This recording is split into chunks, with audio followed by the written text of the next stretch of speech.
महासागर हमें जोड़ते हैं, विभाजित नहीं करते, ये बात है ना? आज की हमारी चर्चा के लिए बिल्कुल सही बैठती है। हाँ, बिल्कुल। नमस्कार।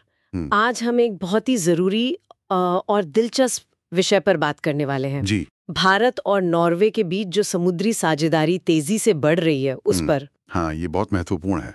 और ये सिर्फ मतलब ग्लोबल शिपिंग या व्यापार के लिए ही नहीं, दी हिंदू में एक लेख आया था इसी पर, जिस पर आज हम बात करेंगे। जी हाँ। और जो यूपीएससी की तैयारी कर रहे हैं उनके लिए तो ये अंतर्राष्ट्रीय संबंध, अर्थव्यवस्था, पर्यावरण, इन सब के लिहाज से काफी काम का है। हाँ, और वैसे भी सामान्य जानकारी के लिए भी ये दिलचस्प है। निश्चित रूप से। तो आज का हमारा मिशन कह सकते हैं ये है कि द हिंदू के इस लेख को खंगाले, समझें कि ये साझेदारी खास क्यों है, कौन से मुख्य क्षेत्र हैं इसमें। खासकर ये ग्रीन शिपिंग और ब्लू इकोनॉमी की जो बात हो रही है और भविष्य में इसके क्या मायने हैं, एक आलोचनात्मक नजरिए से भी देखेंगे, जैसा यूपीएससी के लिए जरूरी होता है।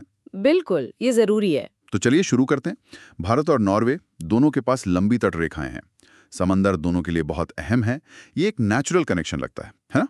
हाँ बिल्कुल, ये सिर्फ भूगोल की बात नहीं है, ये रणनीतिक भी है।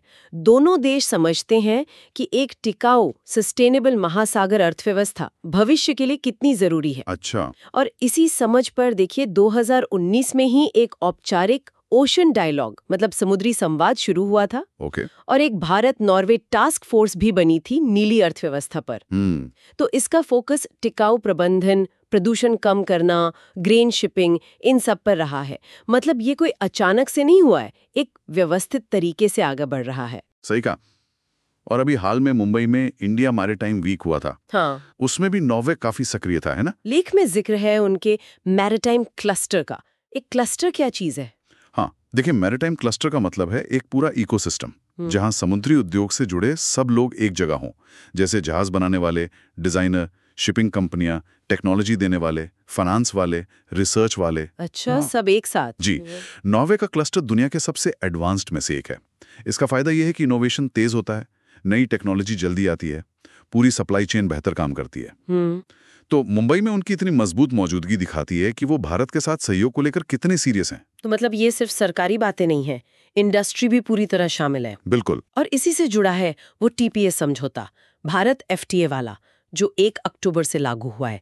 उसका इस साझेदारी पर क्या असर पड़ रहा है? हाँ, टीपा यानी trade and economic partnership agreement, ये भारत और 4 यूरोपियन देशों स्विट्जरलैंड, आइसलैंड, लिक्टेनस्टीन और नॉर्वे के बीच है। जी। इससे क्या है कि व्यापार और निवेश, खासकर सर्विसेज में आसान हो जाता है और समुद्री सेवाएं इसका एक अहम हिस्सा है। ओके। तो जाहिर है टीपा लागू होने से नॉर्वे की कंपनियों के लिए भारत में आना और भारतीय कंपनियों के लिए नॉर्वे के साथ काम करना आसान हो गया है। ये इस समुद्री साझेदारी के लिए एक बूस्टर जैसा है। अच्छा, एक मजबूत आधार मिल गया है। बिल्कुल। और ये भी ध्यान रखने वाली बात है कि जल्दी ही ओस्लो में तीसरा भारत नॉर्डिक शिखर सम्मेलन है, जहां समुद्री सहयोग पर बात होगी ही होगी। तो मतलब हाईएस्ट लेवल पर भी इसे प्राथमिकता मिल रही है। तो नींव तो मजबूत लग रही है। अब आते हैं इसके सबसे दिलचस्प पहलू पर, ग्रीन शिपिंग। नॉर्वे के लक्ष्य तो बड़े महत्वाकांक्षी हैं। 2030 तक घरेलू शिपिंग और फिशिंग से उत्सर्जन आधा करना, 2005 के लेवल से। ये सुनने में बहुत बड़ा लगता है। क्या ये हो पाएगा? देखिए, लक्ष्य को महत्वाकांक्षी है, इसमें कोई शक नहीं, लेकिन नॉर्वे इसे लेकर बहुत गंभीर है। उनका सिद्धांत है कि पर्यावरण की जिम्मेदारी और आर्थिक विकास साथ साथ चल सकते हैं, बल्कि चलने ही चाहिए। और वो भारत को इसमें एक अहम पार्टनर की तरह देखते हैं सस्टेनेबल ब्लू इकोनॉमी की यात्रा में। उनका मानना है कि शिपिंग इंडस्ट्री को अगर भविष्य में टिके रहना है तो उसे ग्रीन बनना ही होगा। अच्छा। और ये सिर्फ अपने देश तक सीमित नहीं है, वो अंतर्राष्ट्रीय समुद्री संगठन आईएमओ पर भी दबाव डाल रहे हैं कि ग्रीन हाउस गैस उत्सर्जन कम करने के लिए सख्त नियम बने। आईएमओ, हाँ। उनका तर्क है कि जब सख्त ग्लोबल नियम होंगे तभी जीरो एमिशन टेक्नोलॉजी के लिए एक ग्लोबल मार्केट बनेगा। और ये ग्रीन बदलाव नॉर्वे में हो कैसे रहा है? लेख में कुछ उदाहरण थे, यारा बिर्कलैंड और एस्को घाट। ये क्या है? हाँ, ये बहुत दिलचस्प उदाहरण है। नॉर्वे में ये बदलाव सरकार, इंडस्ट्री और रिसर्च इंस्टीट्यूट के मिले-जुले प्रयासों से हो रहा है। अच्छा। वो नए क्लीन फ्यूल जैसे अमोनिया, हाइड्रोजन, इन पर काम कर रहे हैं। यारा बिर्कलैंड दुनिया का पहला फुली इलेक्ट्रिक और ऑटोनोमस कंटेनर जहाज है। ऑटोनॉमस मतलब बिना क्रू के? जी हाँ, और एएसकेओ घाट भी पूरी तरह इलेक्ट्रिक है माल ढुलाई के लिए। ये सिर्फ एक्सपेरिमेंट्स नहीं है, ये सबूत है कि जीरो एमिशन शिपिंग संभव है, टेक्नोलॉजी तेजी से बढ़ रही है। बिना क्रू का जहाज, ये तो सच में भविष्य की तकनीक है जो हकीकत बन रही है। लेकिन आपने आईएमओ की बात की। लेख में लिखा है कि नेट जीरो फ्रेमवर्क पर अभी सहमति नहीं बनी है।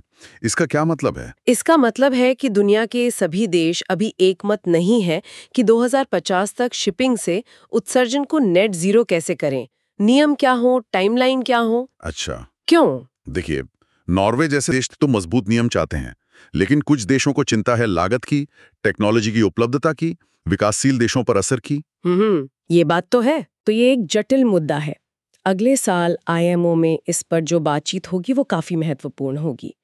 ये दिखाता है कि ग्लोबल लेवल पर क्लाइमेट चेंज से लड़ने के लिए सहमति बनाना कितना मुश्किल हो सकता है। सबके अपने अपने हित हैं। सही कहा, ये वाकई एक चुनौती है। चलिए अब बात करते हैं जहाज बनाने और रिसाइकलिंग की। लेख कहता है कि भारत एक बड़े जहाज निर्माता के तौर पर उभर रहा है और नॉर्वे की कंपनियां अपने करीब 10% जहाज भारत में बनवा रही हैं। ये तो बड़ा आंकड़ा है। हाँ, और ये सिर्फ आंकड़ा नहीं है, ये भारत की बढ़ती कैपेसिटी और भरोसे का सबूत है। खास तौर पर ग्रीन टेक्नोलॉजी वाले जहाज़ों की मांग बढ़ रही है और भारतीय शिपयार्ड इसके लिए तैयार हो रहे हैं। जैसे कोचीन शिपयार्ड? जी बिल्कुल।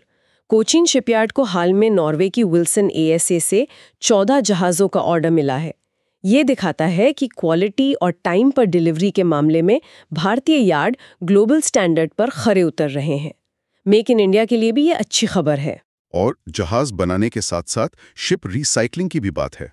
उसमें भारत का क्या रोल है? देखिए, भारत दुनिया में शिप ब्रेकिंग या रिसाइकलिंग के सबसे बड़े सेंटर्स में से एक रहा है, खासकर गुजरात का अलंग। पहले यहाँ पर्यावरण और सुरक्षा को लेकर चिंताएं थीं। हाँ, सुना है। लेकिन पिछले कुछ सालों में भारत ने काफी सुधार किए हैं। हांगकांग कन्वेंशन को अपनाया है, अपने यार्ड्स को अपग्रेड किया है। नॉर्वे इस कोशिश में भारत का साथ दे रहा है। अच्छा। सुरक्षित और टिकाऊ रिसाइकलिंग से न सिर्फ प्रदूषण रुकता है, बल्कि स्टील जैसी चीजें वापस इकोनॉमी में आती हैं। ये ब्लू इकोनॉमी का एक जरूरी हिस्सा है, जिस पर अक्सर कम ध्यान जाता है। ये जानना जरूरी था कि रिसाइकलिंग पर भी काम हो रहा है। अब आते हैं ह्यूमन कैपिटल पर।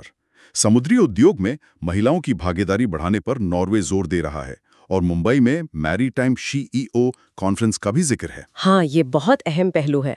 पारंपरिक तौर पर तो ये पुरुषों का क्षेत्र माना जाता रहा है। बिल्कुल। लेकिन नॉर्वे और भारत दोनों ही इसे बदलने की कोशिश कर रहे हैं।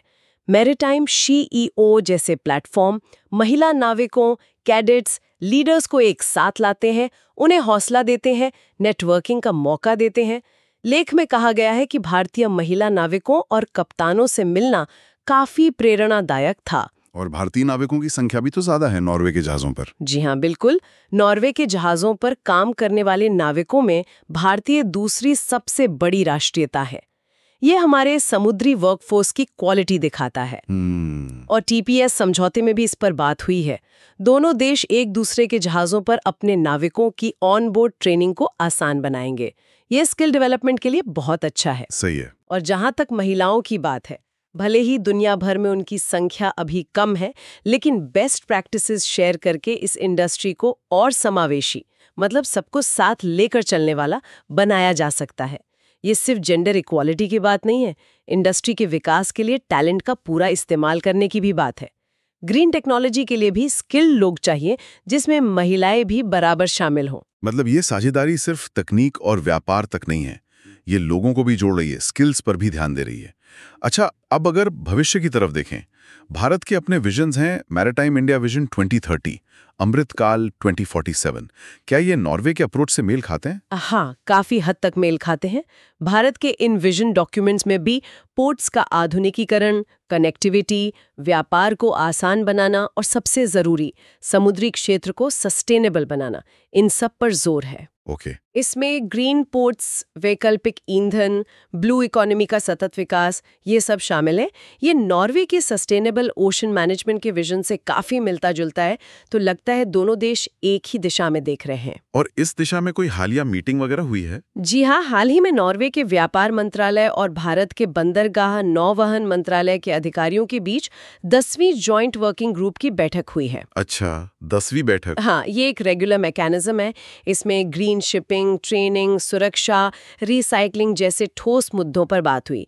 तो मतलब सहयोग सिर्फ घोषणाओं में नहीं है, जमीन पर भी काम हो रहा है। तो इस पूरी चर्चा का सार क्या है? मतलब निचोड़ क्या है इस साझेदारी का? निचोड़ ये है कि भारत और नॉर्वे दो बड़े समुद्री देश होने के नाते न सिर्फ एक दूसरे के लिए फायदेमंद है, बल्कि दुनिया की समुद्री चुनौतियों का सामना करने में भी अहम भूमिका निभा सकते हैं। क्लाइमेट चेंज, समुद्री प्रदूषण, बायोडाइवर्सिटी का नुकसान, ये ऐसी चुनौतियां हैं जिनसे कोई अकेला देश नहीं निपट सकता। ये साझेदारी दिखाती है कि कैसे दो देश मिलकर टिकाऊ समाधान ढूंढ सकते हैं। और ये जो साल रहा है 2024-25, ये इस साझेदारी के लिए खास रहा है। टीपा लागू हुआ, सहयोग के नए आयाम जुड़े, ये एक पॉजिटिव डेवलपमेंट है, न सिर्फ दोनों देशों के लिए बल्कि पूरी दुनिया के समुद्री समुदाय के लिए। बिल्कुल। तो आज हमने द हिंदू के लेख के आधार पर भारत नॉर्वे समुद्री साझेदारी के कई अहम पहलुओं को समझा। इसकी मजबूत नींव, टीपा से मिला बूस्ट, ग्रीन शिपिंग और ब्लू इकोनॉमी पर फोकस, जहाज निर्माण और रिसाइकलिंग में सहयोग और ह्यूमन कैपिटल, खासकर महिलाओं की भूमिका। हाँ, और यूपीएससी उम्मीदवारों के लिए तो ये बहुत ही महत्वपूर्ण है।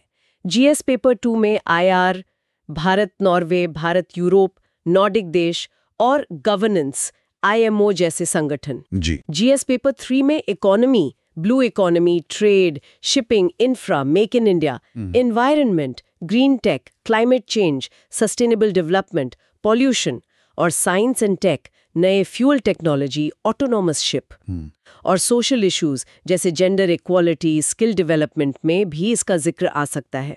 प्रीलिम्स के लिए फैक्ट्स जैसे टीपीए, आईएमओ, यारा बर्केलैंड, समझौते, समिट्स महत्वपूर्ण है। मेंस में इस साझेदारी का विश्लेषण भारत की विदेश नीति, आर्थिक विकास और पर्यावरण लक्ष्यों के संदर्भ में पूछा जा सकता है।